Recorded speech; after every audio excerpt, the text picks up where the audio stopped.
सबों को जय यीशु।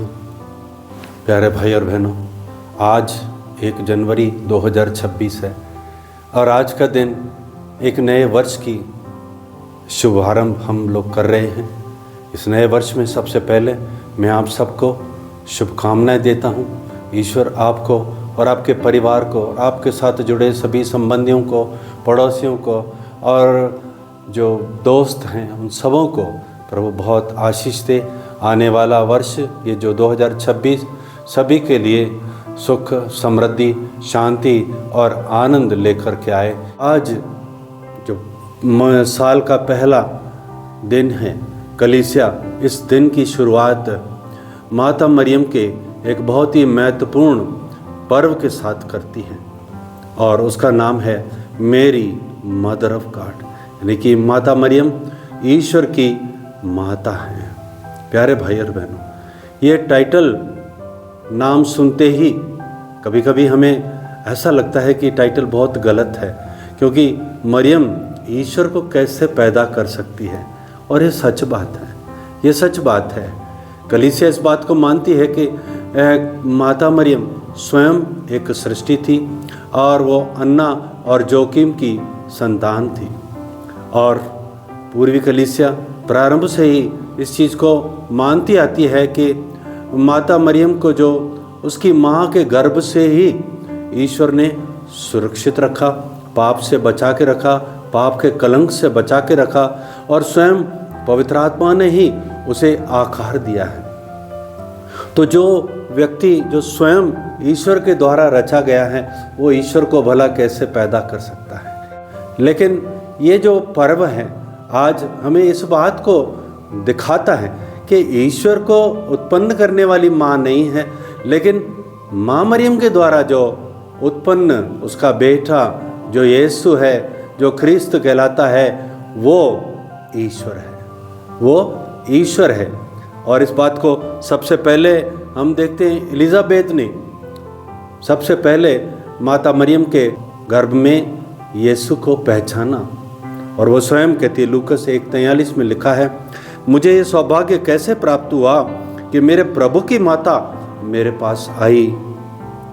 ग्रीक वर्ड जो प्रभु के लिए इस्तेमाल किया गया है वो है क्यूरियोस, जिसका अर्थ है supreme in authority, that is controller, यानी गॉड और लॉर्ड और मास्टर। जो ईश्वर के लिए, एक मालिक के लिए, एक प्रभु के लिए जो शब्द इस्तेमाल किया जाता है, जो सुप्रीम है, सबसे सर्वोच्च जो अधिकारी है, सर्वोच्च अधिकारी, सब कुछ का नियंत्रण करने वाला, उस व्यक्ति के लिए ये शब्द इस्तेमाल किया गया है। सीधी सी बात है कि एलिजाबेथ ने माँ मरियम के गर्भ में यीशु को ईश्वर के रूप में पहचाना। सबसे पहले वही थी जो नया नियम में हम देखते हैं, नया विधान में उसने ही सबसे पहले माँ मरियम के गर्भ में यीशु को ईश्वर के रूप में पहचान किया। प्यारे भाई और बहनों, पुरातन कलीसिया ही माता मरियम को थियोटोकोस शब्द से, टाइटल से जानती है। थियोटोकोस एक ग्रीक वर्ड है जिसका अर्थ है माता मरियम ईश्वर की माता है।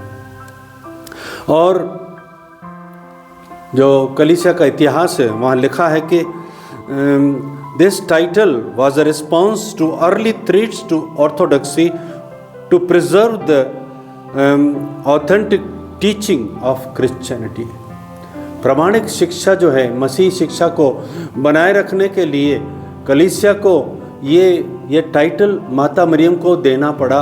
और ये इसलिए था कि बहुत सारी थ्रेट्स कलीसिया ने शुरू में फेस की। पहली शताब्दी से ही थ्रेट्स पैदा लिखी गई ऐसी जो मतांतर विरोध में आए कि कई लोग जो थे वो उसको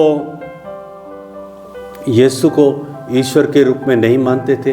कई लोग यीशु को सिर्फ ईश्वर मानते थे, एक व्यक्ति के रूप में नहीं मानते थे, एक मानव के रूप में नहीं मानते थे। इसीलिए कलीसिया को जो है पहली शताब्दी से ही लिखा हुआ है, CCC 464 में लिखा है कि यीशु सचमुच सच्चे ईश्वर थे और सच्चे मनुष्य थे।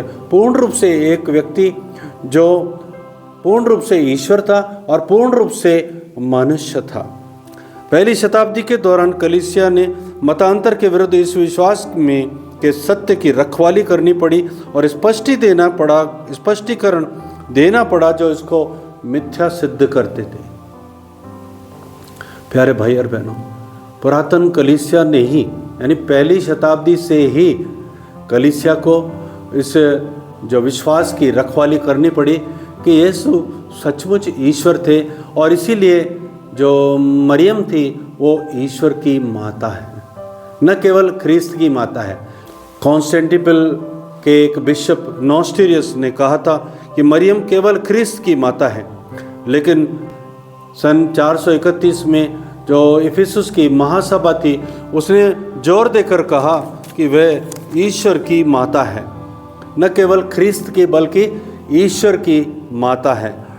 और इफिसुस की महासभा में यह स्वीकार किया गया और वहाँ पर कहा गया कि यदि कोई यह स्वीकार नहीं करता कि ईश्वर सचमुच इम्मानुएल है, और इस संदर्भ में कुंवारी मरियम थियोटोकोस है क्योंकि उसने अपने शरीर में शब्द ईश्वर को जो देहधारी हुआ उत्पन्न किया है, तो वह अभिषिक्त हो और कलीसिया से निष्कासित हो जाए। कलीसिया ने इस बात पर जोर दिया कि यीशु दैविक और मानवीय दोनों स्वभाव के साथ एक व्यक्ति है। इसी विश्वास के आधार पर आज आपकी और मेरी मुक्ति होती है, क्योंकि एक और जहाँ यीशु ईश्वर है पूर्ण रूप से वो पवित्र त्रित्व के साथ जुड़े हुए हैं, क्योंकि वो पवित्र त्रित्व के दूसरे व्यक्ति हैं। यानी कि यीशु सचमुच में ईश्वर है और पवित्र त्रित्व का दूसरा व्यक्ति है, और साथ ही वो इंसान के रूप में, मनुष्य के रूप में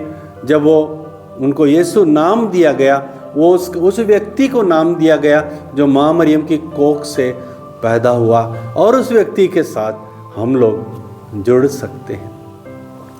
वो अपने शरीर के द्वारा हमसे जुड़ता है, हमें अपना स्वभाव प्रदान करता है और हमारे सारे पापों को अपने ऊपर लेकर के और वो प्रायश्चित करता है, और इस प्रकार हम मानवों की मुक्ति करता है। इसलिए जो नीसिया की कलीसिया है सन 321 में ही इसको प्रतिपादित किया था कि यीशु मसीह जो है वो है ईश्वर से उत्पन्न ईश्वर है, सच्चे ईश्वर से उत्पन्न सच्चा ईश्वर है। वो बनाया हुआ नहीं है बल्कि उत्पन्न हुआ है, बल्कि वो उत्पन्न हुआ है। और इसी विश्वास में लिखा हुआ है कि वो हम मनुष्यों की मुक्ति के लिए वो इंसान बना, वो मानव जो है कुंवारी मरियम से हम मनुष्यों की मुक्ति के लिए वो माता मरियम के द्वारा देहधारी होकर इंसान बना। इसको कलीसिया बड़े आदर के साथ स्वीकार करती है, और आज इस पर्व में हम माँ मरियम को उन्नत नहीं करते, वास्तव में हम माँ मरियम के कोख से पैदा हुए यीशु को ईश्वर मानते हैं, और इसीलिए माता मरियम को भी हम वो सम्मान देते हैं कि वो सच में ईश्वर की माता है। आइए प्यारे भाई और बहनों, हमारे मन में भी जो भी माँ मरियम के प्रति या यीशु के प्रति जो भी गलत धारणाएं हैं, आज इस पर्व के द्वारा कलीसिया खंडित करती है और सभी गलत धारणाओं को दूर करके इस बात की घोषणा करती है। हम भी आज कलीसिया के साथ इस चीज़ को स्वीकार करें कि माता मरियम जो है वो यीशु की माता है जो स्वयं ईश्वर है। आइए इस पर्व के ऊपर पे हम बड़े सम्मान के साथ माता मरियम को हम आदर के साथ देखें और यीशु को सचमुच ईश्वर के रूप में स्वीकार करें, अपने प्रभु और अपने मालिक के रूप में स्वीकार करें, जैसा कि स्वयं एलिजाबेथ ने उनको स्वीकारा था। आइए अब इस वक्त हम प्रभु से प्रार्थना करें, प्रभु तू आज मेरे घर का मालिक बन, मेरे जीवन का मालिक बन, मेरे जीवन का स्वामी बन जा। आज मैं आपको अपने प्रभु और मुक्तिदाता के रूप में स्वीकार करता हूँ। मेरे दिल में आइए प्रभु।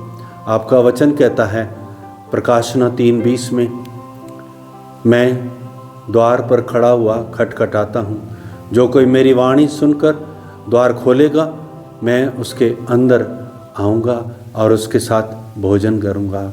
प्रभु यीशु आइए, मेरे जीवन को बदल दीजिए, मुझे एक नया इंसान बना दीजिए। आमीन। एक बार फिर सबको इस पर्व की मंगल कामनाएं और नव वर्ष की हार्दिक शुभकामनाएं। जय यीशु।